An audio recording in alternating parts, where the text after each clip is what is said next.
ಮಂಡ್ಯ ಜಿಲ್ಲೆಯ ವಿಸಿ ನಾಲೆಯಲ್ಲಿ ಮತ್ತೊಂದು ದುರಂತ ಸಂಭವಿಸಿಬಿಟ್ಟಿದೆ. ಮಂಡ್ಯದ ಮಾಚಹಳ್ಳಿ ಗ್ರಾಮದ ವಿಸಿ ನಾಲೆಗೆ ಕಾರೊಂದು ಬಿದ್ದುಬಿಟ್ಟಿದೆ.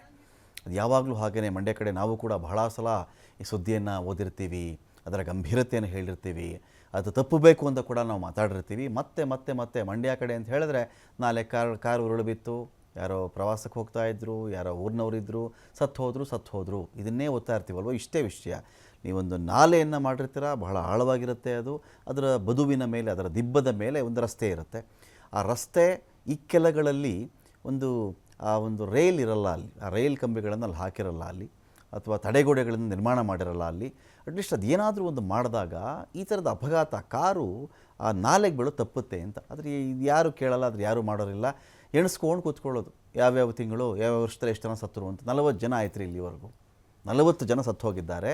ಇನ್ನಾದರೂ ಒಂದು ಸರ್ಕಾರಕ್ಕೆ, ಆ ಸ್ಥಳೀಯ ಶಾಸಕರಿಗೆ, ಸ್ಥಳೀಯ ಆಡಳಿತಕ್ಕೆ ಒಂದು ಪ್ರಜ್ಞೆ ಬರಬೇಕಲ್ವಾ, ಯಾಕೆ ಈ ಥರದ್ದು ಆಗ್ತಾ ಇದೆ ಅಂಥೇಳಿ. ಮಂಡ್ಯದ ಮಾಚಹಳ್ಳಿಲಾಗಿರ್ತಕ್ಕಂಥ ಘಟನೆ ಇದು. 3 ಜನ ಸತ್ತು ಹೋಗ್ತಾರೆ, ಒಬ್ಬನ ರಕ್ಷಣೆ ಮಾಡಲಾಗಿದೆ. ಇಲ್ಲಿ 2 ಶವವನ್ನು ಹೊರತೆಗೆದಿದ್ದಾರೆ ರಕ್ಷಣಾ ಸಿಬ್ಬಂದಿ. ಒಬ್ಬನ ಶವ ಇನ್ನೂ ಕೂಡ ಸಿಕ್ಕಿಲ್ಲ. ಈ 4 ಕೂಡ ಮಂಡ್ಯದ ಹಾಲಹಳ್ಳಿಯ ಕೊಳಗೇರಿ ನಿವಾಸಿಗಳಿದ್ದರು. ಇವರೆಲ್ಲರೂ ಕೂಡ ಕಾಳಿನಹಳ್ಳಿಯಿಂದ ಕೆಲಸ ಮುಗಿಸ್ಕೊಂಡು ವಾಪಸ್ ಬರಬೇಕಾದ್ರೆ ಈ ದುರಂತ ನಡೆದಿದೆ. ಬೆಳಗ್ಗೆ 11 ಗಂಟೆಗೆ ಬರಬೇಕಾದ್ರೆ ಕಾರು ಚಾಲಕನ ನಿಯಂತ್ರಣ ತಪ್ಪಿ ನಾಲೆಗೆ ಬಿದ್ದುಬಿಡುತ್ತೆ. ಸ್ಥಳಕ್ಕೆ ಯಾವ್ಯಾವ ಅಧಿಕಾರಿಗಳು ಬರ್ತಾರೋ ತರಟೆಗೆ ತೆಗೆದುಕೊಂಡಿದ್ದಾರೆ ಅವ್ರನ್ನ ಸ್ಥಳೀಯರು. ನೀರಿನ ರಭಸ ಕಡಿಮೆ ಆದ ಬಳಿಕ ಕಾರು ಮತ್ತು ಶವವನ್ನು ಹೊರಕ್ಕೆ ತೆಗಿತಾರೆ. ಇಲ್ಲಿ ನೀರಿನ ರಭಸ ಯಾವ ಥರ ಇತ್ತು ಅಂತ ಹೇಳಿದ್ರೆ, ನಾಲೆಯಲ್ಲಿ ಜೋರಾಗಿ ನೀರು ಹರಿತಾ ಇತ್ತು, ಕಾರ್ ಸುಮಾರು ದೂರ ಕೊಚ್ಕೊಂಡು ಹೋಗಿತ್ತು. ಈಗ ಬಾಡಿ ಕೂಡ ಒಂದು ಬಾಡಿ ಅದೇ ರೀತಿ ಕೊಚ್ಕೊಂಡು ಹೋಗಿರಬಹುದು. ಹಾಗಾಗಿ ಆ ನೀರಿನ ರಭಸ ಕಡಿಮೆ ಆದಮೇಲೇ ಕಾರನ್ನು ಆಚೆ ತೆಗೆಯೋಕ್ಕಾಗಿರೋದು.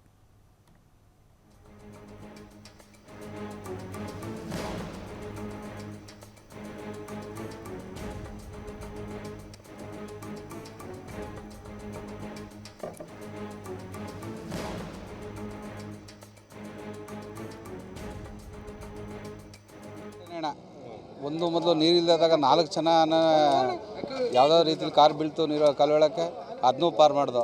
ಜೈಪುರ ಹತ್ರ ಬೀಳ್ತು ಶಿವಳಿಯವರು, ಅವ್ರು ಸತ್ತಿದ್ರು. ಒಂದು 100 ಮೀಟ್ರು ತಡೆಗೋಡೆ ಮಾಡಿದ್ರು. 4 ಸರಿಯಿಂದ 5 ಸರಿ ಪ್ರತಿಭಟನೆ ಮಾಡಿವಿ, ಒಂದು 10 ಊರಿಂದ. ಮೇನ್ ಕಾಲುವೆ ಇಡೀ ಮಂಡ್ಯ ಜಿಲ್ಲೆಯಲ್ಲೇ. ಅಲ್ಲಿ ಕಲ್ಮುಡಿ ಹತ್ರ 30 ಜನ ಸತ್ತಾದ ಮೇಲೆ ಇದು ಎಚ್ಚೆತ್ಕೊಳ್ಳೇ ಇಲ್ಲ ಸರ್ಕಾರ. ಇದು ಇವಾಗ 5 ಜನ ಹೋಯ್ತಾಯಿದ್ರು. ಒಬ್ಬನ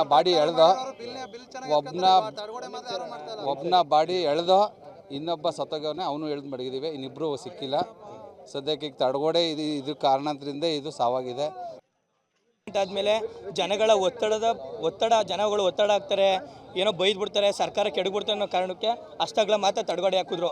ಈಗ ಮುಂದೇನೋ ತಡೆಗೋಡೆ ಹಾಕಬೇಕಾಗಿತ್ತು. ಈಗ ಮುಂದೇನೋ ಎಲ್ಲ ಅವರೇ ನೋಡವ್ರೆ, ಅಷ್ಟಾಗಲ ತಡೆಗೋಡೆ ಹಾಕೊಂಡು ನಿಲ್ಲಿಸ್ಬಿಟ್ರು. ಈಗ ಮುಂದೆ ಇಷ್ಟಾಗಳಾಯಿತು, ನೆಕ್ಸ್ಟ್ ಇಷ್ಟಾಗ್ಲಕ್ಕೆ ಬರ್ತಾರೆ, ಇಷ್ಟಾಗ್ಲಕ್ಕೆ ಹಾಕತ್ತಾರೆ, ಕ್ಲೋಸ್ ಮಾಡ್ತಾರೆ. ನೆಕ್ಸ್ಟ್ ಇನ್ನೊಂದು ಅನಾಹುತ ಇನ್ನಷ್ಟಾಗ್ಲಕ್ಕೆ ಹೋಯ್ತಾರೆ. ಇವೆಲ್ಲ ತಪ್ಪಿಸ್ಬೇಕು. ದಿನನಿತ್ಯ 10 ವ್ಯಾನ್ಗಳು ಹೋಯ್ತವೆ, 2 ಗೌರ್ಮೆಂಟ್ ಬಸ್ ಹೋಯ್ತವೆ. ಆ ಗೌರ್ಮೆಂಟ್ ಬಸ್ಗಳು ಅಷ್ಟೊಂದು ತುಂಬ್ಕೊಯ್ತಾರೆ. ಏನಾದ್ರು ಹೆಚ್ಚು ಕಮ್ಮಿಯಾಗಿ ಒಂದು ಕಲ್ಲು ಹಿಡಿದು ಬಿದೋರು ಯಾರು ಹೊಣೆ ಸರ್? ನೀಟಾಗಿ ರೋಡನ್ನು ಅಗಲ ಮಾಡಿ, ನೀಟಾಗಿ ತಡೆಗೋಡೆ ಹಾಕಿ, ಇಲ್ಲಿ ಒದ್ದಾಡೋಕ್ಕೆ ಮಾಡೋಕ್ಕೆ ತೊಂದರೆ ನೀಟಾಗಿ ಮಾಡಿಕೊಡ್ಬೇಕು. ಯಾವ ಶಾಸಕರಾದರೂ ಅಷ್ಟೇ, ಜಿಲ್ಲಾ